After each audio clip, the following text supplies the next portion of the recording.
Everyone, ದೇಸಿ ಅಡುಗೆ ಮನೆ ಚಾನೆಲ್ಗೆ ತಮ್ಮೆಲ್ಲರಿಗೂ ಸ್ವಾಗತ. ಗೋಧಿ ಹಿಟ್ಟು, ಮೈದಾ ಹಿಟ್ಟು, ಸಕ್ಕರೆ ಏನನ್ನು ಬಳಸದೆ ಹೆಲ್ದಿ ಆಗಿರುವಂತಹ ಕುಕ್ಕೀಸ್ ರೆಸಿಪಿನ ನಿಮ್ಮೊಂದಿಗೆ ಶೇರ್ ಮಾಡ್ತಾ ಇದ್ದೀನಿ. ಈ ಕುಕ್ಕೀಸ್ನ ಮಾಡೋಕ್ಕೆ ಕೇವಲ 15ರಿಂದ 20 ನಿಮಿಷ ಸಾಕಾಗುತ್ತೆ.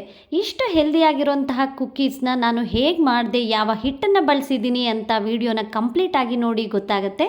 ಹಾಗೆ ವಿಡಿಯೋ ಇಷ್ಟ ಆದರೆ ಸಬ್ಸ್ಕ್ರೈಬ್ ಮಾಡ್ಕೊಳ್ಳೋದನ್ನು ಮಾತ್ರ ಮರಿಬೇಡಿ. ಈಗ ವಿಡಿಯೋ ಶುರು ಮಾಡೋಣ ಬನ್ನಿ. ಮೊದಲಿಗೆ ಒಂದು ಬೌಲ್ಗೆ ಒಂದು 50 ಗ್ರಾಮ್ನಷ್ಟು ಬೆಣ್ಣೆನ ಹಾಕೋತಾ ಇದ್ದೀನಿ. ಇದಕ್ಕೆ 1/4 ಕಪ್ನಷ್ಟು ನಾನು ಬೆಲ್ಲದ ಪುಡಿನ ಹಾಕೋತಾ ಇದ್ದೀನಿ.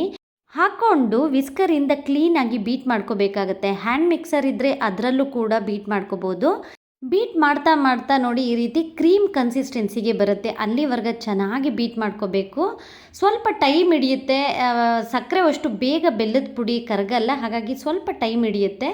ಚೆನ್ನಾಗಿ ಈ ರೀತಿ ಕ್ರೀಮಿ ಕನ್ಸಿಸ್ಟೆನ್ಸಿ ಬಂದಿದ ನಂತರ 1 ಕಪ್ನಷ್ಟು ನಾನು ಓಟ್ಸ್ನ ಹಾಕೋತಾ ಇದ್ದೀನಿ.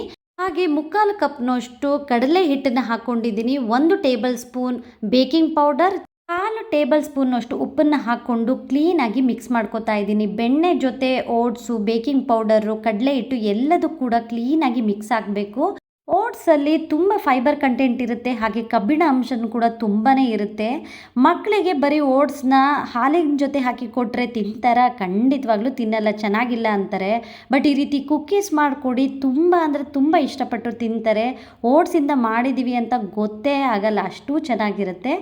ಎಲ್ಲದನ್ನು ಕ್ಲೀನಾಗಿ ಮಿಕ್ಸ್ ಮಾಡ್ಕೊಂಡಿದ್ದ ನಂತರ ಇಲ್ಲಿ ಹಾಲನ್ನು ಹಾಕೋತಾ ಇದ್ದೀನಿ. ಒಂದೇ ಸಾರಿ ಹಾಲನ್ನು ಕೂಡ ಹಾಕೋಕೆ ಹೋಗಬಾರ್ದು. ಒಂದೇ ಟೇಬಲ್ ಸ್ಪೂನ್ ಹಾಲನ್ನ ಹಾಕ್ಕೊಂಡು ಕ್ಲೀನಾಗಿ ಮಿಕ್ಸ್ ಮಾಡ್ಕೊಳ್ತಾ ಉಂಡೆ ಕಟ್ಟೋ ಹದಕ್ಕೆ ಮಿಕ್ಸ್ ಮಾಡ್ಕೋಬೇಕಾಗತ್ತೆ. ನಾನಿಲ್ಲಿ ಟೋಟಲ್ ಆಗಿ 4 ಟೇಬಲ್ ಸ್ಪೂನ್ನಷ್ಟು ಹಾಲನ್ನು ಬಳಸಿದ್ದೀನಿ. ತೀರಾ ಸಾಫ್ಟಾಗೂ ಇರಬಾರ್ದು, ಹಾಗೆ ತೀರಾ ಗಟ್ಟಿಯಾಗೂ ಇರಬಾರ್ದು. ಉಂಡೆ ಕಟ್ಟೋ ಹದಕ್ಕೆ ಬರೋವಂಥ ಕನ್ಸಿಸ್ಟೆನ್ಸಿಗೆ ಕಲಿಸ್ಕೊಂಡು ಇಟ್ಕೊಳ್ಳಿ. ಮಕ್ಕಳಿಗೆ ಸ್ನ್ಯಾಕ್ಸ್ ಬಿಸ್ಕೆಟ್ಸ್ ಆಗಿ ಕೂಡ ಸ್ಕೂಲಿಗೆ ಕಳಿಸ್ಬೋದು, ಹಾಗೆ ಹಾಲಿನ ಜೊತೆ ಹೆಚ್ಕೊಂಡು ಕೂಡ ಅವರಿಗೆ ತಿನ್ನಿಸ್ಬೋದು. ದೊಡ್ಡವರು ಟೀ ಟೈಮ್ ಬಿಸ್ಕೆಟ್ಸ್ ಆಗಿ ಕೂಡ ಉಪಯೋಗಿಸ್ಬೋದು. ತುಂಬ ಟೇಸ್ಟಿಯಾಗಿರುತ್ತೆ, ಹಾಗೆ ಮೇಯ್ನಾಗಿ ಹೆಲ್ದಿ ಆಗಿರುವಂತಹ ಬಿಸ್ಕೆಟ್ಸು.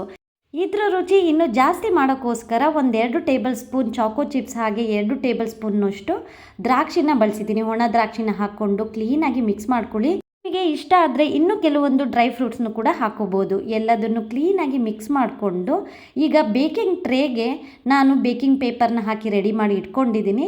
ಒಂದು ಸಣ್ಣ ಉಂಡೆನ ತೊಗೊಂಡು ಈ ರೀತಿ ಫ್ಲ್ಯಾಟ್ ಮಾಡಿ ಟ್ರೇ ಮೇಲೆ ಇಡ್ತಾ ಹೋಗಿ.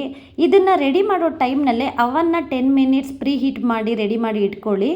ನಾನು ತೊಗೊಂಡಿದ್ದಂತಹ ಕ್ವಾಂಟಿಟಿಲಿ ಒಂದು 10 ಬಿಸ್ಕೆಟ್ಸ್ನ ಸ್ವಲ್ಪ ದೊಡ್ಡದಾಗೆ ಮಾಡಿಕೊಂಡೆ. ಚಿಕ್ಕ ಉಂಡೆ ತೊಗೊಂಡು ನೀವು ಬಿಸ್ಕೆಟ್ಸ್ನ ಮಾಡ್ಕೊಳ್ಳೋದಾದರೆ 15ರಿಂದ 20 ಬಿಸ್ಕೆಟ್ಸ್ನ ನೀವು ಮಾಡ್ಕೋಬೋದು. ಈಗ ಇದನ್ನು ಪ್ರೀಹೀಟ್ ಮಾಡಿರೋಂತಹ ಅವನ್ನಲ್ಲಿ 170 ಡಿಗ್ರಿ ಸೆಲ್ಸಿಯಸ್ನಲ್ಲಿ 10 ಮಿನಿಟ್ಸ್ ನಾನು ಬೇಕ್ ಮಾಡ್ಕೋತಾ ಇದ್ದೀನಿ. ತುಂಬ ಸಿಂಪಲ್ಲಾಗಿ ಈಸಿಯಾಗಿ ಮನೆಯಲ್ಲೇ ಮಾಡ್ಕೋಬೋದು ಈ ಕುಕ್ಕೀಸ್ನ.